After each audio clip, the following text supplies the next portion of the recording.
Hello and welcome to episode 230 of Checkpoint Chat. I had to think about that one. My name is Alessandro Barbosa. I'm joined, as always, by a distant Matthew Figuera. I hope it's 230 because I logged in this morning. I said it's episode 230 and I just ran with it. So I don't actually know. I think it is. I mean, I did double check you. It is 230. Okay, cool. So we're good. We don't have to start again. Episode 230. We're 230. We're on a whole new setup on the back end. In four more episodes, it'll be 234. Oh my god! You know? So the teach you to count episode. That'll be fun. I'm pretty sure we did that on episode 1, 2, 3. Almost certain we made the same Let's joke. Dive but into that was the like archives. 120 episodes ago. So who can say? Who can 120. That's too much. Oh, you see, I need another counting episode again. Wouldn't it be 111? 1, 2, 3. Yeah, 111. What? Don't make me pull my calculator out. And then the next time it will happen is 345. So that's still 115 episodes away. My goodness. Yeah, 1 actual 2, years 3, away. Plus 1, 1, 1. Yeah, 2, 3, 4. Doing long addition, long subtraction. And they said, like when you put the numbers above each other and you go in column by column. And they said maths wouldn't take. I lie. It's the opposite. They said we'll use maths in everyday life, and we were like, no, we won't. Look at us now. Yeah, look at us now. Long divisioning on the fly. Long divisioning. Just got to find a way to introduce trigonometry to the podcast. Calculators from exams, like we're not going to have calculators in real life. You know, forgetting that my phone has a calculator. They got around that when I was in university because they could give us calculators for math. It wouldn't help. There were no numbers anymore. It was just all sorts of abstract letters. Yeah. So they were like, yeah, have a calculator. Good luck. If you're using that calculator, you should clearly just walk out of the exam. So when I finished high school, I went and I studied RT at varsity. I did not finish that career, as we all know now. I pivoted. But I'll never forget that first week because you do calculus. And then in that first lecture, it's like, okay, we're going to recap. I mean, that first week, they're like, we're going to recap your entire matric syllabus. In the next week, you go, that's impossible, and they do, and they just carry on into the most absurd WTF territory. I hated it. I was like, F this. I loved calculus. That was my shit. No. Algebra like, is what. In high school, it was fun. Like I did all right. I mean, I wasn't getting like distinctions or anything. But like I know it's that thing of you know the formula, you figure it out, you go, like I did it. But man, a lot of that varsity stuff just went way over my head.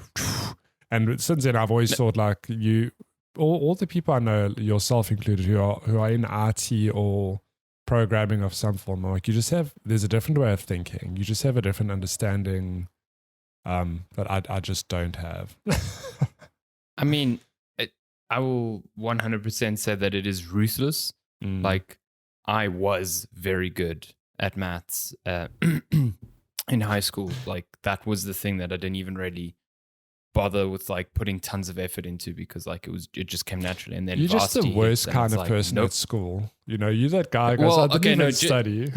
I did study. I definitely wasn't that person that didn't. I had to like put in some effort, but like, maths was like a thing that just it clicked, you know. But then like varsity comes and you go in with that mentality. And you're used to not really like doing tons of work, and it humbles you very, very quickly. I mean, there are a lot of people I know who did incredibly well in maths at varsity, like Shani, for one. I scraped through, absolutely scraped through in a subject that I used to think was part of my identity.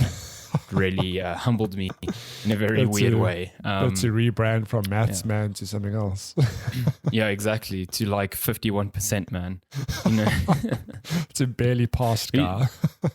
We used to have a lecturer who said, she said, if you get 51, you're working too hard. If you get 49, you're working too little, which doesn't leave a lot of leeway, but I kind of appreciated that. That's good life advice because, look, you obviously want to do the best you can, but ultimately you just want to pass. Work smart, not hard. I'm not the only one who went into exams in varsity going like, man, okay, if this exam counts 70% and my assignment counts at 10%, we're like weighing up what I actually need in the exam, and you go, it's actually fine. Like, I don't need to like kill myself to pass this. I did have moments of the inverse where like, yeah, 100%. Like, I need to somehow get like 40%. Or 50%. Exactly. Like you know exactly what you need, and like midway through writing something, you're like, this is not happening. There's no way. There is no conceivable way I'm getting this mark. Yeah, what has happened. Look around and there's the arsehole didn't study like finished, pen down, playing. Yeah, motherfucker. Yes. Like staring around the room. Marvel snap, yeah. Just Marvel snapping at you. Like, damn, must be nice. Whoa, my sound spiked there. Good luck at 6 minutes. I don't know why. My bar just... Awesome. It's going to be great editing. Godspeed. Yeah. So we're on my... I just got to pray for Audition to just work magic. Well, I just pray that everything's recording okay, because I'm on my new PC and I hope I've set everything up properly.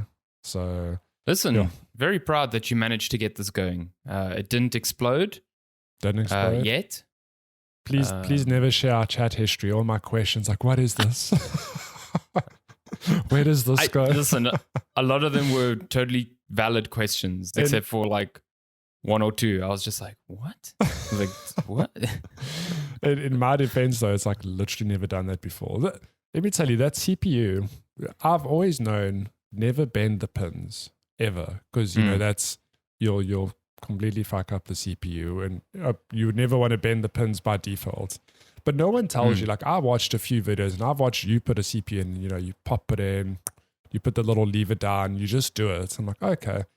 Yes, I had no idea that thing was so tight, because I'm pushing it down like, am I going to snap my CPU?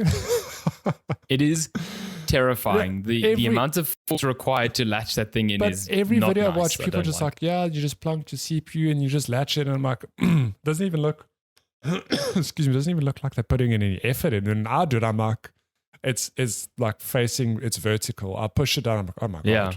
I need to like, please don't snap. It's one of those things that's like, there's like the cardinal rule of like, if it requires too much force, something's wrong. Yeah. Like the CPU is the only one that goes, it defies that law. It's like, no, you need to put in a shitload of force to latch this thing down. Like it makes you second guess whether you've done it right. I know, I completely understand. It is a also, scary what thing. a mindfuck when I've always known that the CPU itself has pins. Imagine my shotgun to pull out the CPU, it's smooth, but the motherboard has the pins. I was like, what? that whole thing made me laugh a lot, because we went back and forth as to whether to give you an AMD or an Intel CPU, and you kept saying, no, I've always been Intel. I love Intel. And yet, like, you had this idea of how CPUs were, and Intel hasn't been that for like maybe 15 years. I don't know. I don't even know when last they had pins on their CPUs. That is hilarious. Like, it was just funny that you found surprise that, like, if you had always been AMD and then seen like this one and been like, this one's different, then like, yeah, sure, because they've just changed to that. I've never built my own PC, so this is a revelation to me. It's like, wow, amazing. It is so much nicer having the pins on the motherboard, I'll tell you that much. Having them on the CPU is terrifying. That shit is scary.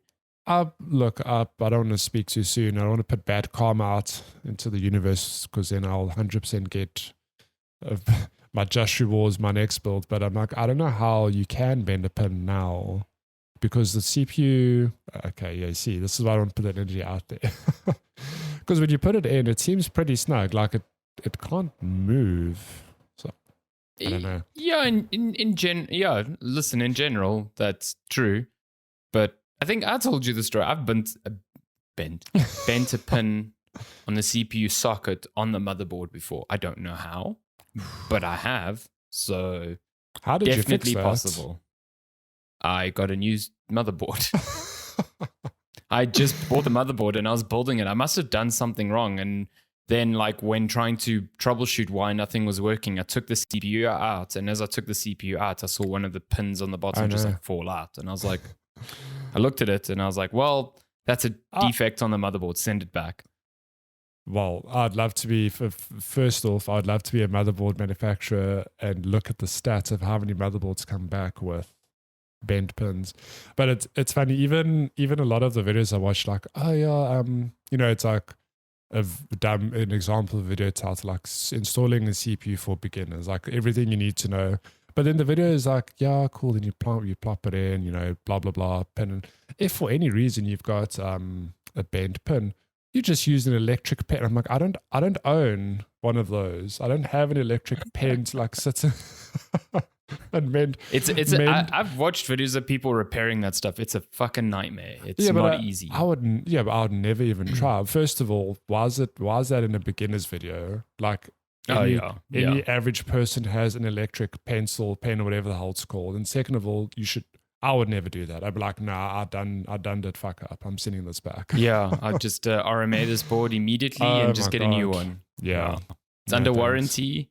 It's great. Yeah. Yeah, you make a good point. Like, so many people buy motherboards because they're building their own PCs. So, like, and there's no way those warranties don't cover, like, how can they prove, or how can you prove that the pin wasn't bent when you received it? Or was it a case of misuse, you know what I mean? So they just kind of have to replace it if you fuck something up like that. Yeah. So but I think, again, I don't want to put this karma out into the world, but it must be the worst if you get a motherboard and it's legit faulty, like the PCI port doesn't work. Like I had that thought when my graphics card wasn't picking up. I'm like, but it's powered, everything's right. I don't have to disassemble my motherboard because it's faulty potentially. So, yeah, God, imagine having to go through that entire process again. I will say, to my own credits, I know how to do it now. Like I know the inside of my case very well. I could get it apart relatively quickly, I think.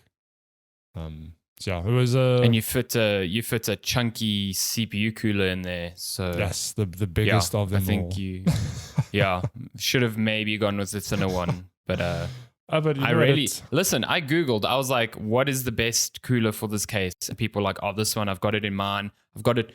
A lot of people are like, oh, I got it mounted on the top, whatever. I was like, sick, cool. And then you come, you're like, fam, this does not fit on the top. I was like, it's impossible. There's no way. It has to. Turns out it does if you fucking Dremel part of the case off. So one of the threads I saw, did not know that. I went the route of I don't know what the exact terminology was, but it's like I went the route of like destroying the mesh, and I was like, no, I want to do that. It's like I don't even have the tools to do that. Yeah. It's like I've just moved countries. I've purchased a screwdriver, a multi-purpose screwdriver to assemble IKEA furniture and other bits and bobs. That's all I have.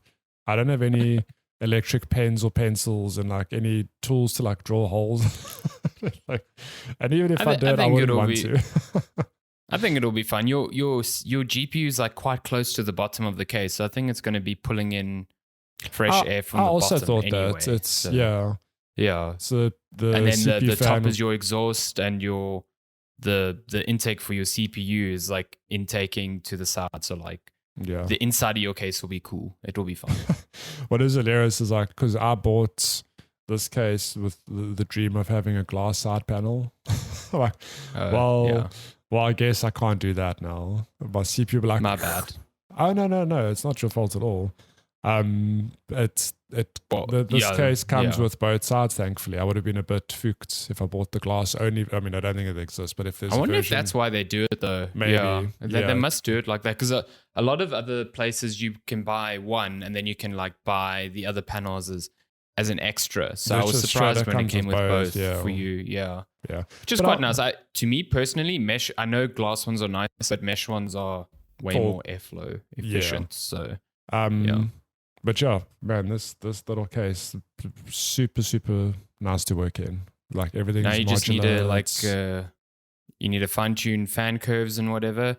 Obviously, like I think the thing you're going to come to realize is ITX cases, super nice and small, but they will never, ever, ever be as quiet as a bigger case, because like you just need to pump more air into them to like cool them effect.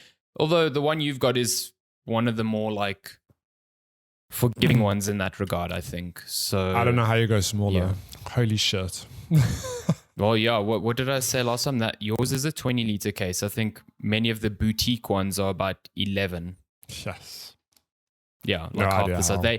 Their layouts are so like constricted that, like, firstly, certain GPUs, like our GPUs being Founders Editions ones, will not work because the airflow pattern just does not. It will choke the graphics card like completely in the way that you require to set them up, and then like you need custom length cables because otherwise I know. you're gonna like bunch them all. And then on top of it, they cost like $250 those cases because they're like very high end boutique. They're very nice. They're Like, nice, I yeah. would love to build in one, but it is the amount of planning that goes into a build like that is immense. Yeah. You know, Well, I'm very custom hardware. very, very chuffed with your recommendations. It's all running. It looks Nice. hot. I like it. It looks cool. Not hot because I've got good airflow. I'm dying for a good case, a good reason to move to an ITX case, but like I have no reason to change whole motherboards just yet. But Not next yet. build for sure. Next build. For sure. Yeah, I do think there is space at the bottom. I don't think I will battle with airflow, but I could put, if I really wanted, like some slim fans at the bottom. Yeah. Noctua makes some slim fans that you could pop into there and you can grab them off Amazon. So just to like, if at some point you're like, oh, I want to increase like cooling on here, then then you can go that route, I think. But this PC build's done. I ain't opening this case for 5 years. Never been clean, never doing, No, never. I mean, oh God, cleaning it. That's future me problem. Just shove the nozzle of the compressed air through one of the mesh holes and just press. Like, just the dust comes out. It's cool. But even like it's a very clever motherboard because obviously it's super small. But the one NVMe slot is on the back of the motherboard. So that's exactly where I put my first NVMe drive because I'm like, I'm never pulling this motherboard out again. That the NVMe lives and dies with this motherboard because to change it, I have to literally pull the whole motherboard out. There's no ways I can do it without it living in my case. So that makes sense. Wait, hold on. Do you have 2 NVMe drives? I've got 3 on the motherboard. But I've got 2 at the moment. The motherboard's got 3. It's got 3 slots. It's got 3 slots. And it's amazing because I was looking at the manual and I'm like, there's 3. That's wild. I can only see 2. Where the hell is the third one? And then the motherboard instruction manual, it shows like it's like 1 and then 2. It shows the label like in the same place. I'm like, but I can't see the third one.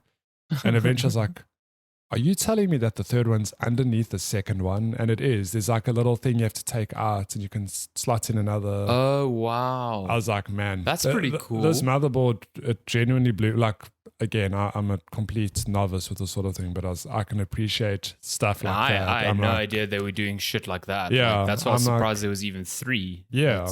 Wow. But the one at the back, most impractical thing, it lives there. It's never coming out. Listen, as long as you put your, because you've got a Samsung 970 and a Samsung 980, if I'm correct. Yeah. As long as you put the 980 in the slot closest to the CPU, the primary one. Yeah. Okay, good. Yeah. Because then you're getting all the good speed. Yeah. And your Windows installers on that one, correct? Yeah. Okay, good. Yeah. Okay, you're good. I'm not that dumb. Because no, listen, a lot of people buy like they get this like crazy fast SSD and then they shove it into like the slowest SSD slot on their motherboard. It's like you might as well have not bought that thing. Yeah, let me tell you, and it's worth it. Those little NVMe drives. So I've reinstalled Windows and everything, and then I just had to juggle some files. So my old NVMe drive I bought from South Africa, I wanted to format it just to have like a clean, so because it had like my old Windows on, whatever. So I had to move everything off it to my primary Windows drive to format it. So it was like 0.5 terabytes, and it copied over in like 7 minutes. I was like, what is this? Yeah, it's so fast. That's flashbacks to like LANs or just years ago. I'm going to copy this 40 gig folder, and it's like, cool, see you in like an hour. Like, oh my God. Yeah, and I think what I love most about them in new PC builds is like every single NVMe drive is 2 less cables that you have to route for a SATA drive. Because like a SATA drive is like SATA cable, and then power. Yeah. So like think about yours, 3 NVMe drives. If you had to even make them even if you had to make them the small SSD enclosures, you know, that would be 6 cables you'd have to run. Yeah. Like, no. Got no SSDs. No. It's all NVMe from here. Fuck that noise. Yeah, it's so much better. I love those things. It just makes everything cleaner and so much easier. So, yeah. Long live NVMe. Nice. You know what else should live long? That's probably our longest intro ever. I'm just going to say 20 minutes. And the reason for that is there's very few video games to talk about. Let's check one chat. Talk about video games when there are ones to talk about. Listen, there have been games that have been sort of coming out. I mean, Baldur's Gate has been out. Neither of us have touched that yet. True. I know this week, again, I'm actually quite interested in, but I haven't, like, okay, there were no review codes that went out for it, and I just haven't had the time to, like, buy it and play it. But Bomb Rush Cyberpunk, it's such a weird name. Nice. The spiritual successor to Jet Set Radio came out. Is that out this week? Okay. Nice. Yeah, and apparently it's good. I've seen, you know, a lot of people on Twitter that I follow also very big fans of Jet Set Radio. One, John Linneman from Digital Foundry, massive fan. And to see him tweet out and say, oh my God, they actually did it. This is good. Like, nice. I'm like, okay, fuck. Like, I really need to play this because someone like that would be very discerning as to whether it was like, yeah, is it good or not? Yeah, exactly. So, yeah, those games are out, been coming out, but haven't got the chance to play. So, like, I think we're both stuck on the same sort of games that we were playing last week, which is to say, not to say that we haven't been playing anything. It's just like we're playing the same things. We're chipping away at the same things. So I don't know how much of an update we can give on each. I can talk a bit about Zelda, but now I'm going to start trading into territory where it's like, even me talking to you, I'm not entirely sure what I can say because I don't know what you've done. And you don't know what I've done because we could be doing completely different things at the moment. Yeah. So, I don't know. I'm continuing to play Tears of the Kingdom. And I'm continuing to, like, very quickly now click with it in very good ways. It definitely is feeling a lot better now than it did in the first 10 hours where I kind of wasn't into it, like, mentally. But I'm now like 25, 30 hours in. And that's not to say you have to play this much to finally have it click. I just think it took this long for me to start seeing a lot of the new things that actually interest me a lot because I think a lot of the building the fuse stuff didn't really vibe with me up until the point where I got certain abilities, which made that sort of stuff a bit easier, which I very much enjoy.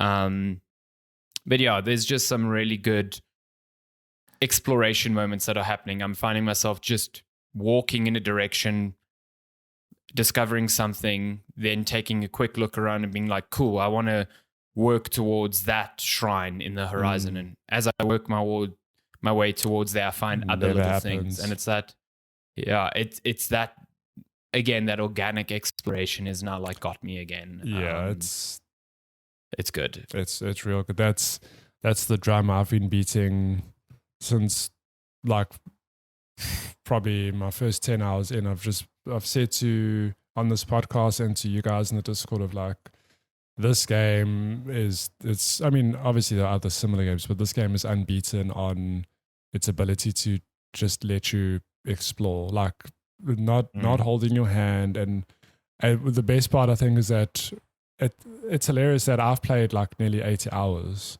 and you've played, I think I checked on your profile, you've played like 25 to 30. 25, yeah. 25 to 30, yeah. Which is like, I've played 50 more hours. But before we started podcasting, we were talking, you're like, oh, have you? And you were trying to like suss out if I'd done said thing or not. Like, have you done this? And it's like, oh yeah, I'm actually in the process of doing that.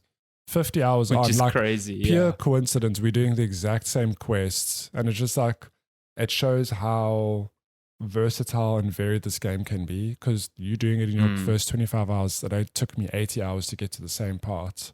And it is just that the thing of, I'm going to go, I know I need to go to Burrito Village or whatever you're trying to do, and then you slowly make your way there. But then Next thing you're on a sky island doing some other quest, and then you're in the depths doing some other quest, and then you're carrying a Korok to its buddy because it's it's too far. I never carry a Korok to its buddy because I hate this fucking mission. I thought you were going to say you strap a jet on, you send it off. That's. I mean, I could do that, but fuck, I hate those missions. I think part of what has made this finally like so good for me is that I've let go of the things that don't interest me. So I think a lot of my first 10 hours was every little thing that I see in my periphery, I need to do. You have to do it, yeah. And I'm just like not. Like, no. I see a little Korok buddy on his back. Fuck that guy. He can go and walk to his little friend by himself. I don't care. I really don't give a shit. I mean, and that's totally fine. Like, yeah. It depends because, like, if the buddy's close, I'll help them. But if it's too far, I'm like, if the person's sometimes, like, the person's like, oh no, I lost my friend, and then the camera pans, it's like on a mountain in the distance. I'm like, you're just gonna live. You have to like squint to see the smoke, and you're like, yeah, that's cool. You pick him up and attach him to a tree nearby. You're like, good luck. You just live here now. It's cool. Like, sorry, fam. But I do the little other Korok challenges where you see like yesterday I was gliding down from a sky island. And I just saw in a field below me these 2 circles of rocks, and one rock was missing. I was like, Korok. And I was just 100%. Like, I just landed there, put the fucking rock in the space, and I got a little Korok dude going, doing his little laugh, yeah. And then I'm like, cool, got a little seed. Continue. The ones with the buddy are too much. Like, I get that they give you 2 seeds because it is more time, but it's too much. I don't like them. Yeah. I really don't like them. Well, have you found, what's his face? He's trying to, I mean, you have to have the dude who's trying to balance up the sun everywhere. Oh, yeah, multiple times. I like those. Those are fun. So I've done a bunch of those, but I reached a point now where I'm on top of some snowy mountain. I'm like, dude, you live here now. Sorry. I've got shrines to go tick off. Like, I'm so sorry. I also don't know what his reward is. He just gives you like food. And I'm like, so there must be some like end goal reward. I'm sure here, there must be, but after like, I must have helped him. I'm sucking like 30 times, let's say, and it's still every time it's like, hey, here's 20 rupees, here's a meal, and here's like a bomb plant. Gives you them rice balls. Yeah, I'm like, great. Come on, man, give me something. I've helped you 30 times now. Yeah, but have you actually started using your Korok seeds? Yeah. Do you not know where to use them? No, I didn't until about 5 hours ago. And I just happened to be at Lookout Landing and big old fucking seed with maracas was there. And I was like, thank God you didn't take 80 hours to find him there. Because that would have been... Thank God it didn't take 80 hours to figure out how to upgrade your battery. Figure out how to upgrade a battery. I mean... To figure out a core mechanic that's explained to you in the first hour of the game. Yeah Listen, the first hour of the game was 79 hours ago. It's like a lifetime. I cannot believe... When you put that in Discord... I like sat there for a second like, he's fucking with me. Like there's no way that he's only figured this out now. And then on top of it, someone who's probably played more equal time to you, Mick. Both of us. Same thing. He's like, I still haven't figured it out. I'm like, how the fuck is this possible? Listen. How is this possible? I've got poor memory. So anything you tell me in the first hour, it's gone. Okay, it's gone. It's information overload.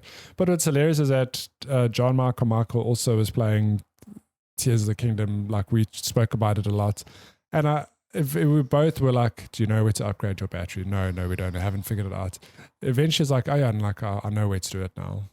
And I was like, okay. Like, I don't want to look at it. It's also not the only place. No, it's not the only place. There's many places. I only know of 2 now. I only know of the second one because you told me about the second one. But he's like, don't overthink it. It's not that complicated. I'm like, I'm not overthinking it because how can I overthink something I don't know? For those of you who don't know, if in Tears of the Kingdom, as you know, you can build stuff. Okay, but what powers that stuff is a battery. And just like your iPhone. And unlike your iPhone, in game you can actually upgrade the capacity of your battery significantly, which I knew because I've seen those dumb Zelda builds going around on Twitter and going like, man, that person's got like 8 slots. That's insane. Yeah. And going through the menu and the items, like, I know the crystallized charge is the important bit. Even when you bump into those Zonar robots, whatever, in the depths, they're like, hey, I can convert some stuff for you. And they explain, they're like, Zonards into the crystallized charge. I refine it or whatever. Yeah, the fuck they're called. you can like buy stuff here or whatever. Oh, crystallized charges, that's what you use. That's what we use to upgrade batteries. I'm like, cool. Where the shit can I do it? But where? Not one of them said, oh yeah, like here's a handy hint, whatever. So I knew, and even going through my menu, that crystallized charge is a key item. You can't do anything with it. I just didn't know where to use it. So imagine my shock when it's like, I need to go back to Lookout Landing for whatever reason, and I'm busy running there. And funny enough, at Lookout Landing, there's no shrine in Lookout Landing. There's at Lookout Tower. Okay, so I often teleport there because then you're in that village. But by mistake, I teleport to the shrine that's like 100 meters away, whatever. By Hyrule Castle. Yeah, and I was like, oh man, like now I've got to run back to Lookout Landing. And I ran, and I'm like, there's this weird looking ledge here. I don't think I've been up here. There's also a dude that is standing there looking up at it. Like no, so in my game, funny enough, the dude was sitting. And okay. We'll put a pin in that. We'll come back to it. But my dude was sitting, and I went and I spoke to him and whatever. And I was like, I haven't climbed this thing. Imagine my shock when I climbed to the top, and the dude's like, hey man, I can upgrade your battery. There's just Zonar dude there. There's me riding the bus, going, oh my god. Finally. I must actually put that video on Twitter. You know how many charges I had? I can only imagine at that point. I had 1,000. So this is something I want to ask, because I've only upgraded once, because when I got 100 charges, I was like, I look beeline to that guy. And did it give you a little... Then I realized he only gives me a pip of a new battery. And I was like, I got fuck. 10, but I've got like... So it is 100 the whole time. Okay. But I've got like... It forms batteries after every 3 or 4, I think. 3. So I've got like... So you basically got 3 additional batteries. 3 and a bit batteries now, yeah. Game changer. So you got 4 batteries now. And like I was telling you before we started recording, the number of times I'm like, I need to get to that Sky Island. And I've got my hot air balloon, but I don't have enough battery to get up there. And there's me feeding my Zonar charges into my single battery just to keep recharging, burning through this resource because I need to get to that Sky Island. Man, now that I don't have that restriction, game changer. I'm out there driving vehicles, flying, doing all sorts of things. Yeah, it's crazy. Have you built a... So I listen to a lot of podcasts and a lot of them like talk about Zelda incrementally, like sort of like we do. But Jeff Grubb on the Giant Bomb podcast he finally hit credits on Legend of Zelda because he needed to move on to Starfield. With his laugh. But he always keeps talking about a hover bike that he builds to get around places. So what is a hover bike? I've not built one. I've not seen one. Like, so you've okay. So if for those of you listening, if you've not played the game and you don't want any, I mean, this isn't really a spoiler, but if you want to go completely unspoiled, just block your ears for the next minute. Okay. So the ability you were talking about was the auto build, right? Yes. Which is buried in the depths for God knows what reason. So many people are going to miss it. Through a very convoluted quest. Yeah, it's very, very strange. I'm grateful I got it relatively early. And I was like, holy shit, I cannot believe this is hidden down here. Thank God. Imagine if I found that after 8 hours. I would have cried. Well, I only found it after 20. So the auto build, as you know, is... It sort of stores your latest creations, whatever. But have you found any schematics yet? From a few people, like there's one that's right there where you get the auto build who gives you a schematic for like a flying thing, and then I got another schematic for a hot air balloon. So and, I don't have a hover bike, but I imagine that maybe there is an auto build hover bike. I've got tons of things. Like I've got a bike with a laser beam in front, which is just I build every time. A laser beam. Yeah, there's what do you mean a laser beam? No, there's one of those. You know, like you get that Zonar device that spits fire, for example. There's one that spits water. There's one that spits ice. There's one that shoots like it literally looks like a laser beam. It does damage. Okay. It's a blue beam. I've only encountered the fire one. So this is news to me. You'll see it when you watch any of those. I think I've seen builds. now. That makes sense because I've seen some like big builds of robots with fucking laser beams coming out of them. So that's one of those heads. So I've got a bike Okay, that I can also okay. build that it comes with that laser beam on the end. But the only reason I build it is because I'm like, it's easy to get around with. So maybe this And it dude fucking smokes fools in front of you. Yeah. maybe there's a hover bike accessory. I don't know, because there's some crazy things that they give you, which is really cool. Like the one I've got, it's called like a fish trawler or whatever it is. And it's literally like a raft with like three walls of a square, to like catch stuff. And it's got an electric thing. So when you pilot it in the water, it just kills everything and then you catch it. And let me tell you, that's given to you. I didn't invent that. Someone on the Zelda, fucking like irresponsible fishing device I've ever heard of. Someone That is insane. on the Zelda team thought, what a genius idea. So it's like Zelda's version of fucking fishing with dynamite. Like, what the fuck? So that is crazy. So when I see things like that, I'm like, there are definitely schematics I'm missing. It's great. I unlocked one. I want to recreate that myself now. Honestly, that is unlocked so one recently that made me laugh. It's literally it's called Long Bridge, and it's literally like, I'm not even kidding. It's the Long Bridge. It's like 10 or something slabs slapped together, and it's just a long bridge.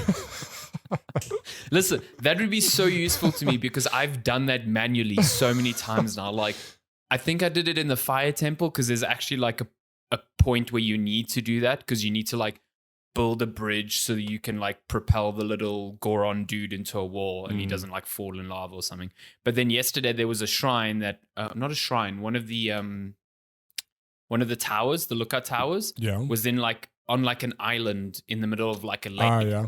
But it was like high up, and then on the side I was like, I can't swim there and then climb. I'll have no stamina. So then on the side, there were like a bunch of wooden planks. So I just fucking built a bridge and then like angled it and went ka-dunk, and it just like made like a ramp and I just walked up. Like, so if I could do that on auto, that'd be fantastic. Yeah, but I mean, how many wooden planks did you use, give or take? Like, I was like 5. 5. I can 10 imagine. is insane. This bridge How the is fuck long. am I going to manage like rotating? Yeah, when you thing? rotate, I'm like, oh, Link's going to hit himself on the head. And it doesn't. It's just like, it automatically puts it in front of him. You haven't done the fire temple yet. I've done the fire temple, yeah. So did you ever, again, like if you don't want spoilers, whatever, but It's the fire temple, a lot of the fire temple is like, it's predicated on like mine carts on the rails and whatever. And there's always those points where you could hit like a switch and it would rotate the minecart. I died about twice doing that shit because I used to have a fan on one end of the minecart and I'd hit that fucking switch and it would rotate and that fan would get caught on something and it would yeet itself at my head and it would just hit Link in the head and instantly kill me. And I'll let you going like, somewhere different with that. Because what happened to me at that temple is that there's a lot of times you like leave your cart, you go, you do something, you come back. How many times did you come back and your cart had reset? Like it's gone. Yes, yeah. That temple is aggressive with the resets. Like, and I get why. It never wants to leave you in a fail state. But like, yeah. A number of times I like come back like, man, I swear I parked my cart right here. And it's like respawned on the other side of the fire pits. I'm like, damn you, Nintendo, give me my fire cart back. I think what I love most about that temple was I learned very quickly how chaotic a rocket can be when strapped to a minecart. Because there's that part where you need to strap the rocket to the minecart to get over a gap. But boy, you can align that thing perfectly on every side of the minecart. It will still find a way to fuck with you. Like it like leaves the minecart tracks and it just tilts. And you're like, oh no. You just fall down into lava. Like, I wish somebody make a mod for Link where because he doesn't talk. Link just mute, never speaks. Somebody create a mod where it's just speech bubbles coming. Emotes. No, it's just speech bubbles coming out of his head. So when he's on a rocket that's going skew, it's just like, oh no. There should just be like a chat wheel that you can bring up and like emote speech bubbles on Link. Oh my god! Can you imagine? God. Your Legend of Nintendo missed a great opportunity to like, you know, when you fall in lava, Link does a whole like grasping for air while he like kind of like melts in lava and dies. Very funny. They should have done the thing that Doom did, where they recreate the thumbs up from Terminator, just like Link doing a thumbs up as he goes down. My God, but be fantastic. Tears of the Kingdom, guys. So we're going to talk about it for long because it's a long game and it's good. It's so good. So I won't talk about what I saw, but I've come across the equivalent of the memories in Tears of the Kingdom. So Breath of the Wild had these as well, where you'd go to certain points in the map and it would recall like a memory from the past. You had like a photo before Link was put to sleep. Yes, exactly. So there's an equivalent here, which I knew there would be. It's kind of cool how they've changed it. I think the quest itself is a bit more engaging. But man, just of the 2 or 3 memories that I've seen so far, I'm kind of starting to get an idea of where the story is going, and it is very interesting. Very, very, very interesting. And I'm trying to understand where certain like events are converging, because it is a bit confusing now. Like I don't know when things start and when they don't. Yeah. But I'm like all in on just hunting down these memories because I want to know more. And this game is very good. And I think the game, again, if you take it on your own terms, like as soon as I let go of all the feeling like I was missing out on things by, I've activated like a bunch of watchtowers now without like scouring each of the regions that they reveal in between. And it's not like, oh, I won't come back here. It's like, I definitely will come back here, but I don't need to like 100% this region before I move on to another one. I can just like, take it as it comes, let it be organic. Yeah. And I know that's very difficult for some people to kind of like let go of that like lizard brain thing where you're like, I need to check off every little fucking thing in this place before I move on. But the game will be better for it if you manage to do that, I think. So it's a great game. It's very good. I absolutely love it. Definitely going to be playing this for like 100 hours again. Yeah, wait till you start exploring those depths in detail, man. I have been. I've been exploring them quite a bit. I don't like them down there, but I know there's some cool shit down there. Like, yeah, it can be frustrating, but there are some good rewards down there. And it's just, there's something satisfying about lighting up each part as well. I like it. There's so many fucking Yiga clan down there. Jesus Christ. The number of people I come across are like, oh, thanks for lighting up the area around me. Now I can see when I kill you, and you're like, oh my God, okay, whoa, just calm down. I just want to know how many of those text prompts are, because I've never had duplicate text, and I've bumped into a lot it's crazy. A lot of it's crazy. Clan peeps. Oh my God, there's many. Also just there's text that, like, when I see it read out, I'm like, how the hell is this so specific to the environment I'm around? Like I told you earlier, I came across just this random person traveling in the rain, and she had text that was written specifically for like, oh, you're out here running around in the rain. You should go and do this, do that. And I'm like, do you only appear in the rain? Do you have different text if it's not raining? Like, there's a lot of polish in this game. There's a lot. Yeah, I've had the same thing where it was raining and there was a dude just chilling under like sheltered. And I went and I spoke to him, and he's like, oh man, like it's raining. If you climb, you're going to slip. I'm like, what do you say if it's not raining? Like you have rain specific flavor text. Like that's really cool. And that happens all the time. It's just random dudes, like random people in the world. Yeah. No, it's cool. Clever, yeah. I mean, this is the longest there has been between 2 core Zelda games ever, which is kind of weird to think because it didn't feel like that. No. But like they use this time wisely for sure. Yeah. For sure. Also, fuck anyone who says this is just a rehash of just Breath of the Wild. Like, I want to it is unbelievable how ignorant that take is. Like, there is so much shit here that is so different on completely different scales. Yeah. It is nowhere near just like a rehash. Yeah, but like even the map itself is the same, but it's like it's really not. And even if it was a copy paste, who are you that you have memorized the map? This huge map. You're like, oh, I can't believe they did me in like this using the same map. There's also 2 entirely new maps above and below the existing map. They are just as large and expansive and... I don't know. Get out of here. Get the fuck out. Get out of here. Yeah. Yeah. Yeah, Tears of the Kingdom, Um, real good. Tears Real of the good. Kingdom, A+.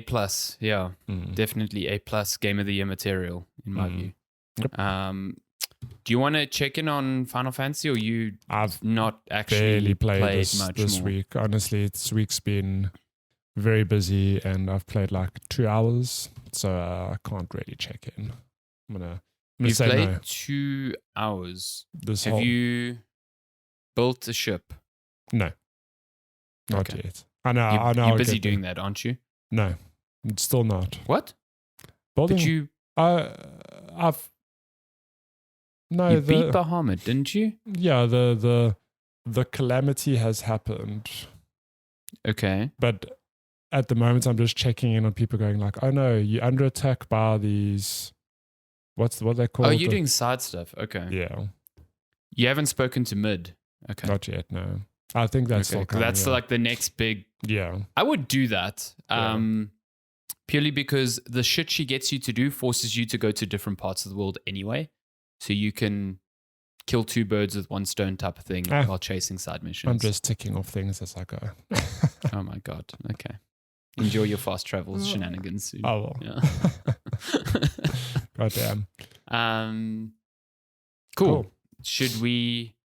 Oh Jesus! I just opened up like AI Bing on my I know. web browser. Now I don't know what's going on. ChatGPT. Should we head on over to game releases real quick? I don't actually know if there's that much. We are looking at games releasing from yesterday, actually, August 19th, up all the way until August 25th, payday. Nice. Fuck, I can't wait for payday. I'm so poor. You and me both. I say that, and I went to Franco's last night, had to remind them that there's at least one fan who still loves them. There's at least one of us still here. Don't forget about us. I went right up to good old Franco Jr. and I gave him the thing from Captain Phillips. It's like, look at me, I am your number 1 fan now. He's like, who are you? Yeah, he's like, the fuck are you? Get out of here. Never seen you in my life. Why are you behind the pizza counter? What's going on? Okay, so we've got like nothing. Except like there's nothing. 3 things. Oh no, there's 1, 2. Oh no, there's 3 things and one of them's pretty big. It's pretty big. Well, Smurfs cart, man. Damn. I've been waiting for this game my whole life. Smurf. I don't know why this is out of chronological order, but Smurf, I'm gonna read it as if it August isn't. 22, and then Smurfs card, PS4, PS5, Xbox One, Xbox Series X, August 22. I don't know. Smurfs. Which Smurf would you choose in Smurf cart? The blue one. How many Smurfs do you know? Oh, I know the Grandpa Smurf. I can't think of Papa his name. Smurf. Papa Yes. Smurf. And then I can't there's actually remember. the girl who's the only girl.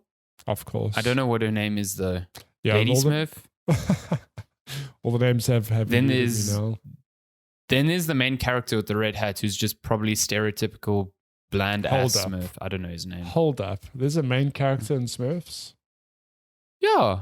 Shut I'm pretty sure the door. main okay, hold on. Shut Main the front character door.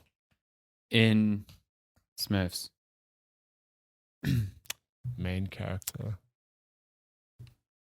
I know the cat had a cool name. Oh, Smurf. okay. No, maybe I'm wrong. Here's a list of Smurfs though. The girl Smurf who we never had the name for, Smurfette. Then there's Papa Smurf. Mm-hmm. Then there's Brainy Smurf, Clumsy Smurf, Hefty Smurf. Wow. Oh, damn. Grouchy Smurf. I didn't realize the Smurfs were just dwarves. The dwarves, yeah. Okay. Yeah. And then the bad guy is Gargamel. Gargamel. Well, And Azrael, the cat. if you like that universe, there's a kart racer coming, because of course there's a kart racer coming. Go figure. Speaking of kart races, Ride 5, which is, if I'm not mistaken, motorbikes? Like superbikes? Not at all karts. I don't know. PC, PS5, Xbox Series X and S, and then the big release for the week, very, very big, Armored Core 6, Fires of Rubicon. PC, PS4, PS5, Xbox One, Xbox Series X and S. Nice. Super curious about this, just because I've never played an Armored Core, but I've played them from Soft Games, and Yeah, And curious to give this a go and see what it's It's been a long time about. since they made an Armored Core. I mean, Do you know there's 13 of these games? yes, that is crazy. But I do love it that Yeah. like the official page says something along the lines of like, and From Software have taken learnings from their previous games. And I'm like, okay, so there's going to be hard bosses and some Dark Souls. I mean, I don't know if you watched good old Vati vids. I've watched nothing on this game. He had a very long video like preview after he got to play the game for a couple of hours. And he's like, yeah, this is an Armored Core game. Like, it's still unapologetically Armored Core, but at the same time, it's got much, much, much better tutorials so that it doesn't just throw you into the thick of things without you knowing. And it's got the aggressiveness and fast-paced action of Sekiro. And I was like, nice. Son, yeah. Are you telling me that Sekiro with robots? Mechs parrying each other? Take my money. Fucking get in. Take my money, because that's coming this week. Yeah, very keen for that. Man, we still got Lies of P coming end of the month. I think it's shit, written, yeah, and that's on Game Pass. Goddamn. Lies of P, Baldur's Gate coming to PS5, and then a week before Starfield. Literally 1st of September is Starfield for early access peeps. Then September 6th is Starfield for normal peeps. I mean, reviewers have Starfield. Yeah. The review embargo is on the 1st of September, like a few hours before the early access goes up. So yeah, big things. It is hilarious that Baldur's Gate is inadvertently a PlayStation exclusive and it launches like the week before. Only the day before. For the early access. Only like one if not the highest reviewed game this year. One of the best. That game is going to sell gangbusters on PS5, I tell you now. I know. Good Lord. And it helps that everything that people said on the PC version, that the controller support is extremely good. So nice. Yeah. Cool. Shall we? I'd love that game on Switch, but I think it would literally melt the Switch. Oh my god, it would melt. Play it on your It is Steam melting Deck. PCs. Like, older CPU PCs are struggling with this game. You could play it on your Steam Deck though, surely. Just with like super low settings. I've read articles saying that you can. It's just not the prettiest way to play it, but it's definitely playable. Yeah. And I'm just like, I mean, I do want to grab it on Steam though, because it's like $800. It's like not that bad. No. And I think I want to pick it up with other people, like run a campaign, yeah. you know, like with other people, because that's how it kind of works. If you start a character in a campaign with other people, that character's confined to that campaign. If you start your own single player one, you have to start a new character, which makes sense. Yeah. But if the host of that campaign continues playing, they can continue playing with your character if they really want to. We should definitely do that. I'd be keen to get that going with you and others. Your 2 month long stream schedule every Tuesday and Thursday. Let's do it. Done. My God. Cool. Shall we get to gaming news? Man, we made it a whole hour into this podcast and my cat has only come to bed. Oh, nice. Oh, there's a tail. We've actually done very well. 53 minutes. Who knew? I have not even read any of this news. So you're going to have to tell me, what do you want to headline with? There's a lot of like big stuff here. I think the big thing here is, which is not necessarily big, but like Modern Warfare 3 is a thing, but also it's going like open world in its mission structure, which is kind of interesting to me. If you haven't heard, Modern Warfare 3 is this year's Call of Duty. It is, well, it's now officially confirmed. It's being helmed by Sledgehammer Games, who last did... what was the one before Vanguard? Cold War. So this hasn't been confirmed by Activision, but apparently this was first conceived as a expansion to Infinity Ward's Modern Warfare 2 from last year, and this would be technically the first time Call of Duty would take a year off. Yeah. I don't know at what point that changed, but it sounds like it changed very late, and this became a standalone thing, the very first time that a Call of Duty year on year would be the sequel to the one prior. Yeah. Somehow that's never happened, which is crazy. So yeah, this is like story-wise, it's going to continue the events from last year's one. I thought last year's campaign was kind of lame compared to the first Modern Warfare reboot in 2019, which I thought was quite excellent. So I'm curious to see how they do this. They're bringing back things like Makarov from the old Modern Warfare 2, the whole no Russian thing. If you played Modern Warfare 2 last year, you'd know that the last scene in the game is like a bunch of terrorist planes with 3D printed guns, and someone gets a text on their phone and it says no Russian, and it's like, ooh. It's like they're like redoing that whole thing. So yeah, that is everyone's exact reaction. Amazing. So yeah, I think this game's going to retread a lot of ground from old Modern Warfare 2, despite being called Modern Warfare 3. It's very confusing. The thing that piqued my interest was this idea of open combat missions for the campaign. And GameSpot here, by way of Eddie Mauk. I always don't. I don't know if I'm saying that right ever. Australian name or American name. I don't know. Yeah. And I've worked with him for so long, and I just still don't know. Feel very bad.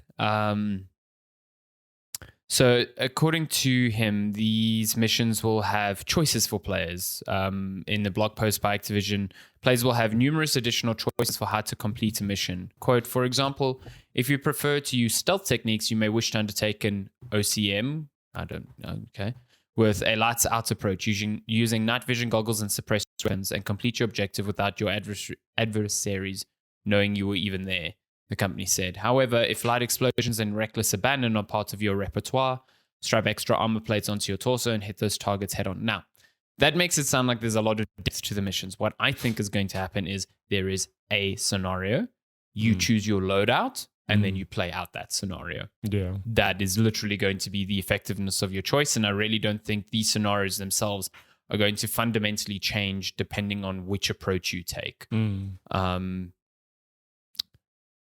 Apparently, there will be a number of vehicles that players can use within these like open combat areas, as well as multiple angles to approach your objectives. So the landscape won't necessarily like funnel you down the same path. You'll have a like wide array of ways to tackle this, that's pretty cool. Sounds cool, yeah. A big thing is that these won't replace traditional missions. These open combat missions will be some missions within the story and not all of them. So yeah, nice. I think they were experimenting. If you played Modern Warfare 2 last year, there were definitely glimmers of this there. I know the sniper mission there that was meant to be like an analog to All Gillied Up was kind of like this. Like you had a very wide area in which you could move in, and you could tackle objectives in different orders. So yeah. Yellow. Cool. It's interesting. It's coming on November 10th. Multiplayer has like a bunch, if not all of the maps from the old Modern Warfare 2. It's going to have zombies. So yeah. Cool. Nice. The zombies mode is also going to be open world, which is super interesting. That's quite cool. Yeah. Is this a full paid for game? Yes, I presume $70. So. What happens with the multiplayer though? What do you mean? Is it going to be completely separate? Modern Warfare 2 multiplayer will be separate to Modern Warfare 3? Yes. So it will be separate, but for the first time ever, they're bringing over all of your purchases from Modern Warfare 2 to Modern Warfare 3. Which I think is very smart, because Modern Warfare 2 did not hit in the way that previous multiplayers did, I think.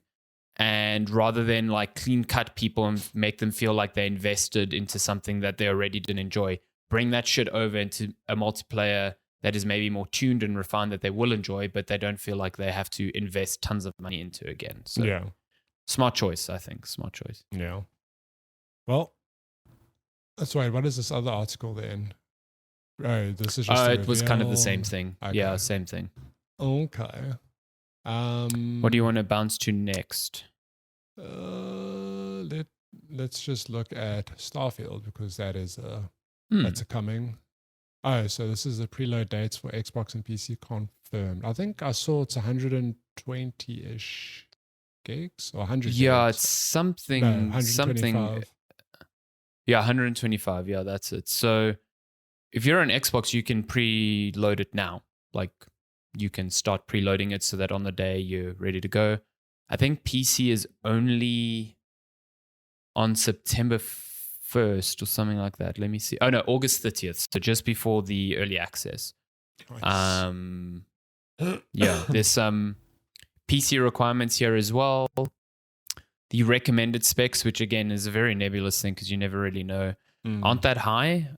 It's a Ryzen 3 processor, so 3600X, which is like 2 gens behind now, or a 10th gen i5 10600K, also 3 gens behind now, actually, from where Intel is. 16 gigs of RAM, which is, yeah, sure. Or a 6800 XT or 2080, RTX 2080 for graphics. I think this is for like mid-range 1440p running. I suspect you'll need a fair bit more to get it going at high resolutions, especially in terms of RAM and VRAM, because this game's loading a shit ton into your memory at any given time. Additional nodes, SSD required. Yeah, not shocked by that at all. Yeah.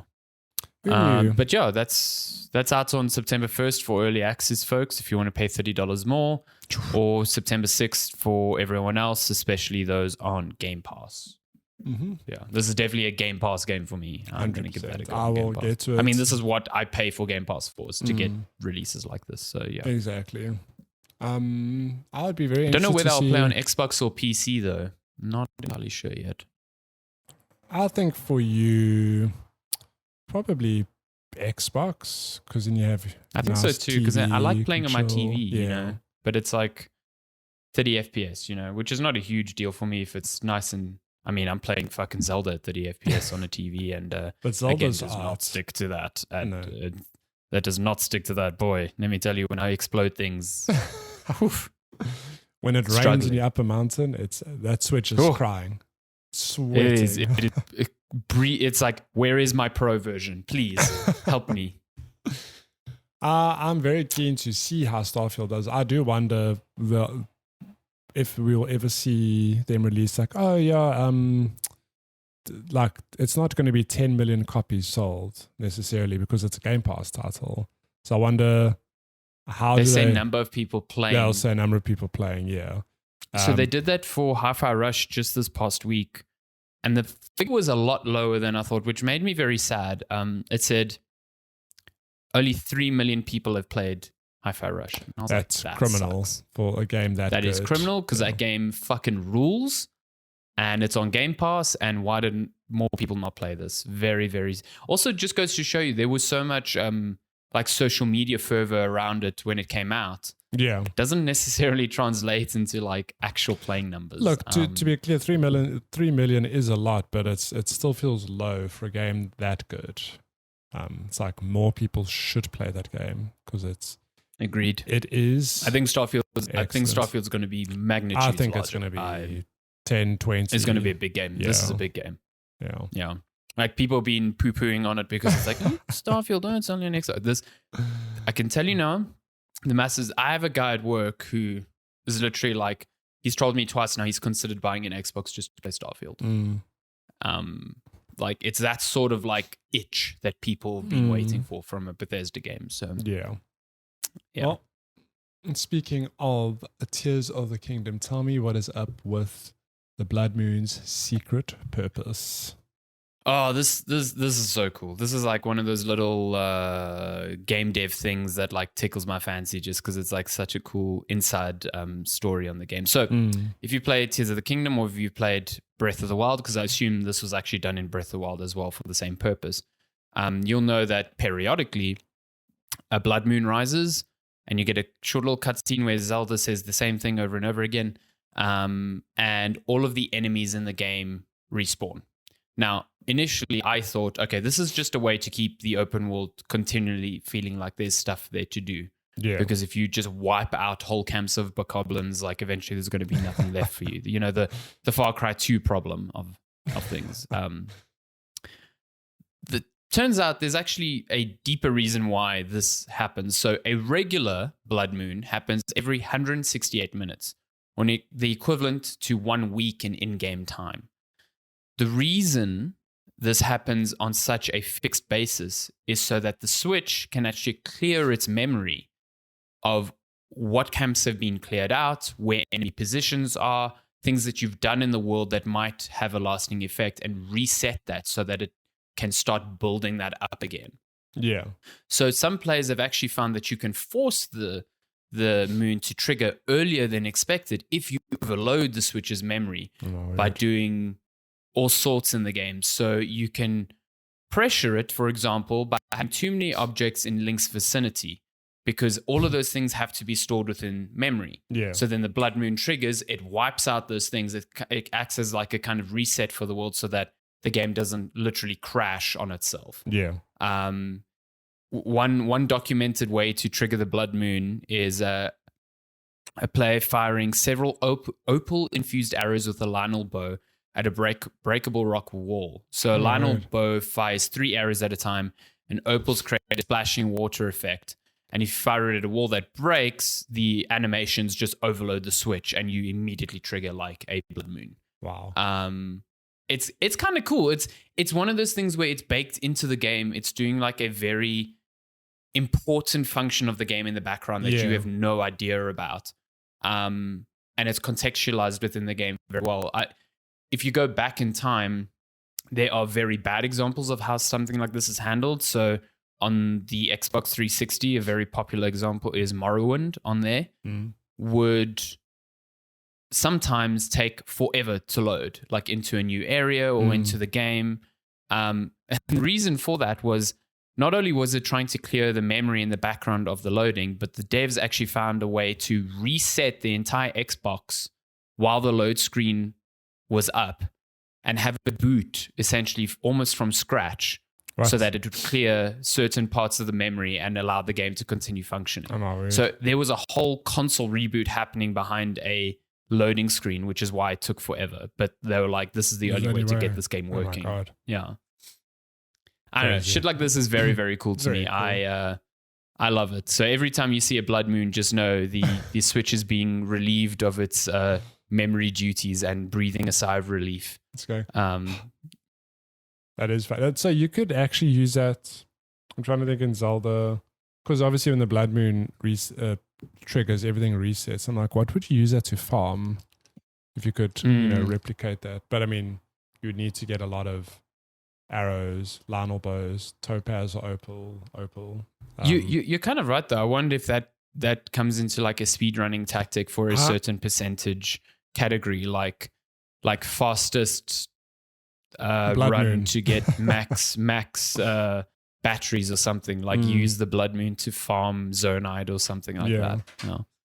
Yeah, it's very cool. I can't wait to finish a game so I can go watch shared speedruns. Same. See all the Links running while whistling for their horses so they save stamina. It's great.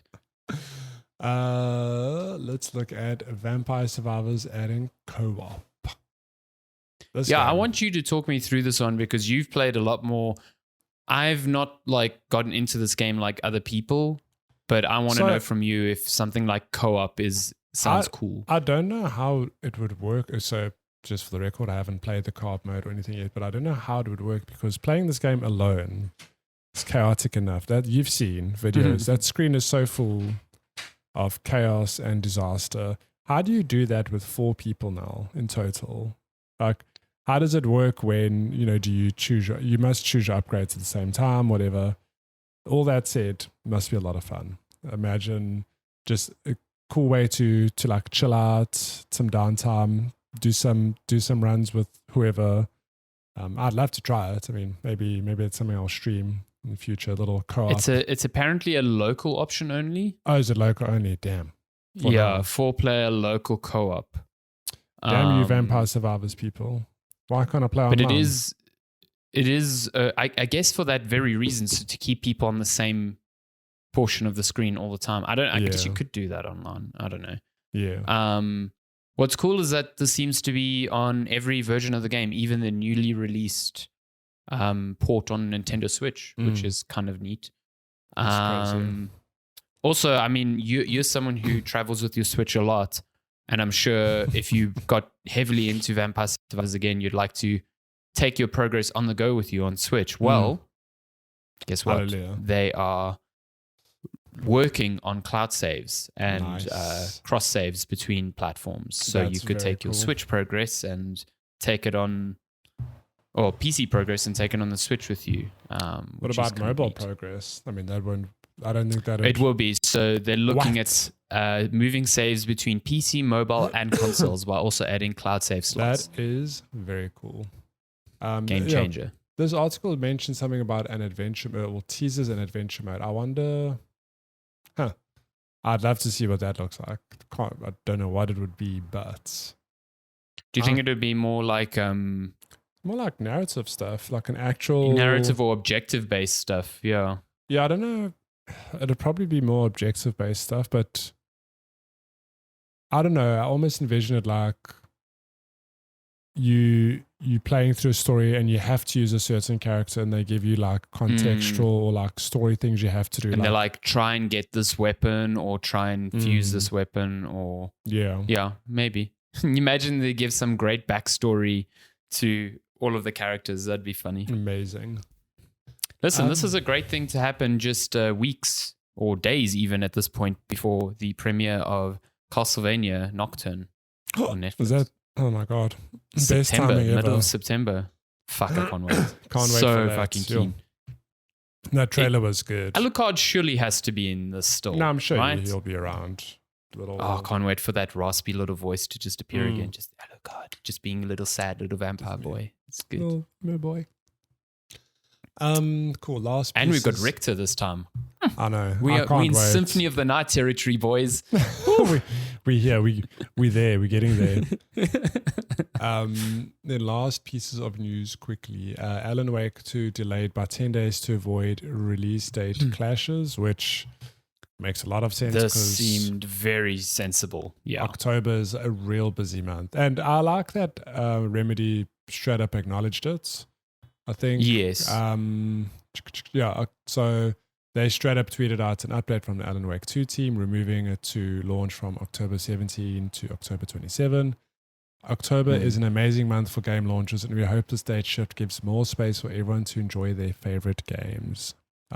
It is funny how in the space of a week, 2 games both moved forward and backward to avoid October 20th, which is a shit show. Yeah. So Assassin's Creed Mirage got moved forward by like six or 7 days. Yeah. And now Alan Wake got moved 7 days behind. And the reason being 20th of October is Spider-Man 2 and Super Mario Wonder. No one wants to be on that day. No. Like Alan Wake moving off the 20th is the smartest decision they could have made. Like, but I think it's so clever because it is phrased as a way of like, oh, like we want to give you more time to enjoy the games. But we all know. no, it's smart. It's smart. They're going, not like, oh, shit. we're running scared. Yeah. I think it's very No, clever. it's smart. They would have been absolutely buried by that. Yeah. And you know, the first week of a game is so critical. So I still think that they run the risk of being buried because in a week, are people done playing Spider-Man and Super Mario? Probably not. No. You know, and even though there's not significant overlap between all of those audiences, it's still something they have to be aware of. I mean, just listen to October at the moment. We've got Detective Pikachu, 6th of October. Forza Motorsport, 10th of October. Assassin's Creed Mirage, 12th of October.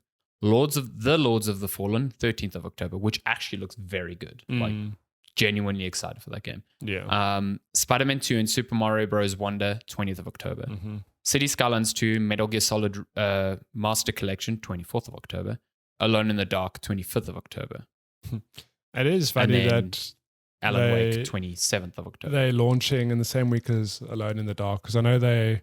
They don't complete- give a shit about Alone in the Dark. No, but they're completely different games, but it's almost like tonally they're very similar, kind of. Oh, no, I Yeah. think they're actually very similar games. Yeah. I just think that Alone in the Dark remake doesn't look that good. Yeah. So I think, if Rip. anything, Alone in the Dark is now worried that their lunch is going to be eaten. So My God. yeah, October is a fucking nightmare. but it is the busiest month of the year. Like November tapers off very, very drastically. You got Call of Duty, and that's kind of like it. So yeah. Last piece of news. Just a quick update on games coming to Game Pass throughout the second half of August and early in September. So one of the games we spoke about releasing last week, the Texas Chainsaw Massacre, asymmetrical horror game, apparently very good. Been getting some like shockingly high reviews. Nice. GameSpot gave it a 9. Oh, that's so yeah, apparently pretty good. Wouldn't have guessed.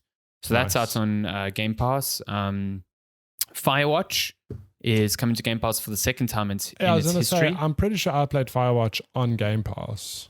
Yeah, it was definitely there for a while, left, and now it's back. I think Firewatch is fantastic. It's really good. think if you haven't had the chance to play it yet, it is a very good first-person narrative adventure.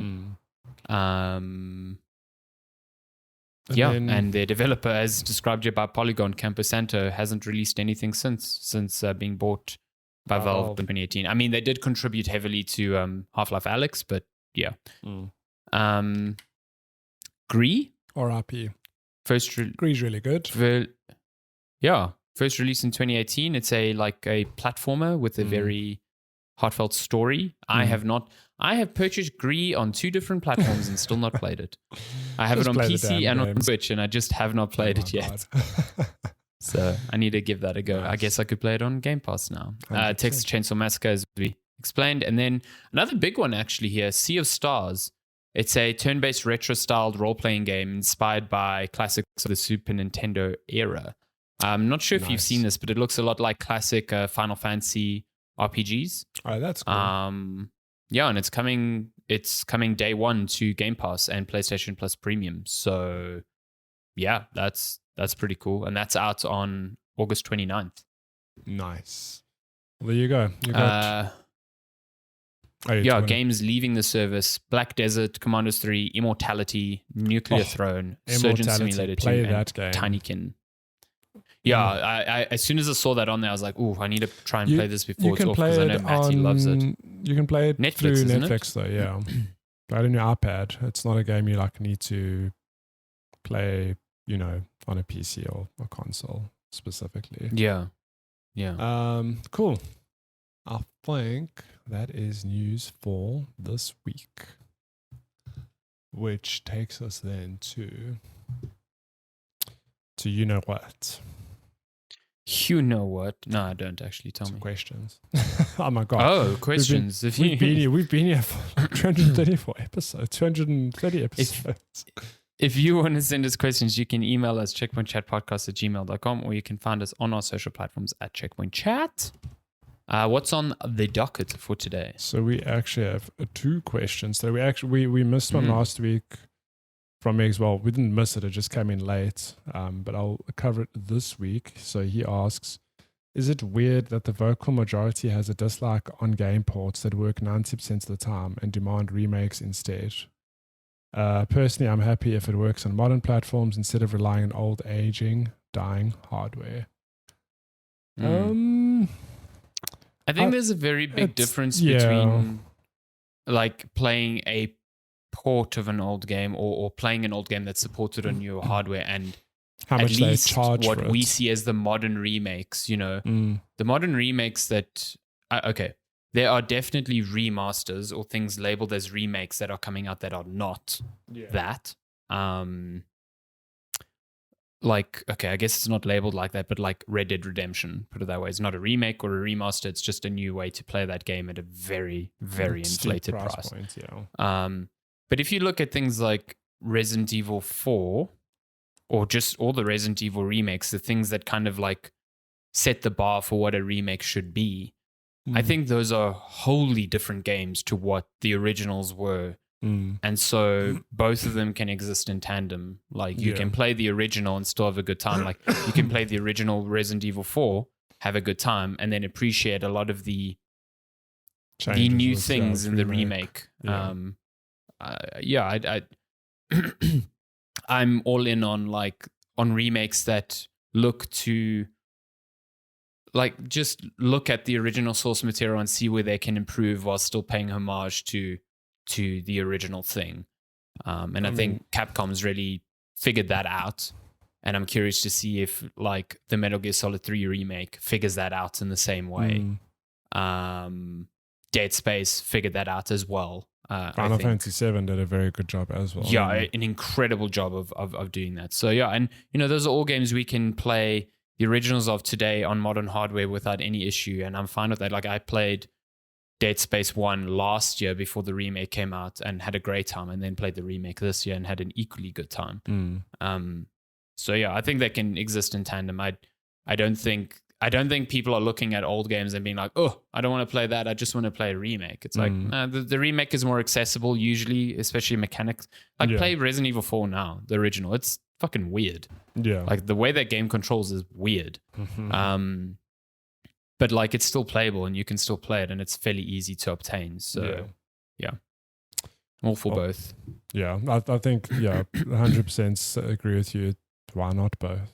I think they can both exist. Yeah. It's just a thing of when, like, the good recent example is the Red Dead Redemption port / whatever you want to call it. It's just an old game being charged at a full price, which is like, it's their good right, but it just feels a bit like unnecessary. Feels icky.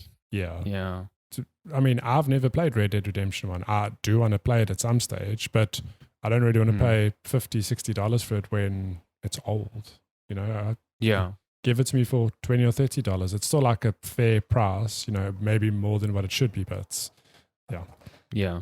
I do think that old games should at least be kept available on modern hardware or in a means where people can still play the originals rather than relying on, like, if ever Capcom came out and been like, okay, we're not allowing people to purchase the original Resident Evil 4 because the remake exists. Like, that's not okay. That's like, there should be a means to play those old games for a preservation purpose. You know what I mean? So cool. And then we have a question from Tyron Armstrong at Oddly Otter. What a guy. Who asks, have you ever bought a physical collector's deluxe edition of a video game because you really wanted the extras it came with? And then following on from that, have special editions of games lost significance ever since everything is digital these days? I definitely have purchased many collector's editions for what comes with it. I have. Don't know if I own a collector's edition, but I think you do. You've got some. I can prattle off on that. I went through a phase where I was buying a lot of collector's editions, maybe because I was at varsity and I had more disposable income than I had really any sense to use with. But I remember, like, my very first paycheck I got from what was then Lazy Gamer when I moved over there, I used to purchase the collector's edition of The Witcher 3 because I really wanted that figurine. Still got that figurine. It's really nice. I purchased multiple Assassin's Creed collector's editions because they came with cool things. Like, I know Assassin's Creed 2 came with this like cool like chest with a bunch of stuff in it and even a little hidden compartment in it. Assassin's Creed 3 came with a really, really cool statue of Connor, even though that game was absolute ass. I've got I had bought the collector's edition for God of War, even though I got a review copy. Like, I really wanted that figure. Trying to think of other big ones. I feel like I got a Horizon one. No, I didn't get a Horizon one. You didn't have Bioshock Infinite, do you? No, yes, I do. I wanted the Songbird. Yeah, I got that. That was quite a cool collector's edition. Yeah. Also another one where I had the review copy, but I just bought the collector's edition. So this is why I'm actually kind of a fan of the sort of model of collector's editions now, where they offer the collector's edition without the game, because that allows people like me who get the game from other means, or people who like having the games digitally, to purchase them separately. Yeah, you don't have to double dip on a physical copy of a game. Like, I don't understand why people don't understand this. Like, they see a collector's edition without the game and they're like, oh, they're just money grabbing. It's like, no, they've removed the cost of the game so you can get the game wherever you want. Yes. You know what I mean? So like, but yeah, I would say to that point, like, a lot of these collector's editions, when I got them, I think especially locally, the exchange rate has really stifled my want to do that, because collector's editions now, like, for example, The Witcher 3 was like 2015. that collector's edition, that was the most premium one they offered, was 2,000 Rand. That is the price almost of a standard game nowadays, where the collector's editions are pushing 6,500 Rand. It's too much. It's way too much. It's like borderline half the price of a console. Like, no. So I haven't bought one in a very long time. I just also don't think a lot of them, I feel like a lot of the collector's editions we used to get were a lot better than what we get now. There's very few that I look at and go, ooh, I really want that, you know. Even the Cyberpunk 2077 one I thought was kind of like lame. Oh, damn. So yeah, I haven't bought many of those. But yeah, you have quite a few, like I wouldn't say collector's editions, but you got a few like really cool press packs over the years. Like I know you got a really nice Overwatch one. Oh yeah, that came with a Soldier 76 statue. That figurine was really nice. I remember, it was, yeah. But the only things I've really collected over the years are smaller. Like Dota 2 had those. What are they called? There's a name for them. I can't remember what they're called. Yeah, those something tiny but deadly or whatever. Yeah, those. Like I collected a few of those. Blizzard had a very similar range. We bought a bunch of those in Gamescom for obscene amounts of money. It's great. Blizzard had a similar range of those, and then Amiibo. I collected a bunch of Amiibo before Amiibo became way too expensive.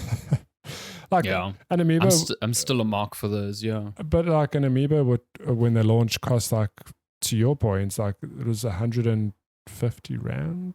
Yeah, it was around about there. Now, and now over 300. It's like 300, 400 Rand. I'm like, man, it's... Well, you were with me when we were at the Tears of the Kingdom launch, and I picked up the Link one. It was like $350. And which, I was like, given, Christ, it's really good quality. Like Amiibo are really nice, but I'm like, man, they are. I just because I know I paid a lot less for it at some stage. Also, busy moving my life, didn't have time to collect stuff. I still have all of that stuff. I need to figure out how to bring it over at some stage. I still have a bunch of my stuff in a box. I mean, I moved more than 2 years ago now, and there's just like, I've put up some stuff, but I just don't have space for everything like I used to. So a lot of it just lives in a box. I will say though that instead of buying collector's editions, especially when it comes to video game memorabilia, like there's been a lot of other ways to buy video game stuff that's like tangential to that. So like Lego, for example. Yeah. Like I bought the Horizon Tallneck and the BD1 Lego sets because they're cool video game things and I love Lego. So like I'd rather spend money on that than a figurine for a collector's edition, put it that way. Yeah. What was the second part of this question? I forgot. Have they lost? Let me just double check. Have special editions of games lost significance ever since everything is digital these days? But I think you did answer that in that you can buy if you want, you can buy a collector's edition separate to your game. Yeah, that's becoming more and more commonplace. I know EA does that a lot, which I like. Again, I appreciate. Some don't. I know the Mortal Kombat collector's edition comes with the game, so it's like people don't like physical games. So for the sheer reason of like laziness, they don't want to get up and put a disc in their console. Some people don't own consoles that even work with discs. You know, like the PS5 digital, that one that's slim that is rumored to be coming out is apparently not going to ship with a disc drive. So it's like, I think if you're going to offer a collector's edition, offer it sans the cost of the game. So technically, you know, you're not screwing people. It's not a $200 collector's edition that now just doesn't come with the game. Yeah. And give people the choice. But I do see from a business sense how, you know, including the game kind of like impulse forces that purchase, you know. Yeah. Like, will people buy the fancy toys if it doesn't come with the game? I don't know. Who knows? But I think that's how it's evolving. The companies are having to kind of like figure that out. But I do think there's far fewer collectors. I feel like every big release 5 years ago had a collector's edition. Now you just don't see it that much anymore. True. It's definitely lost prevalence. Yeah, no, I agree.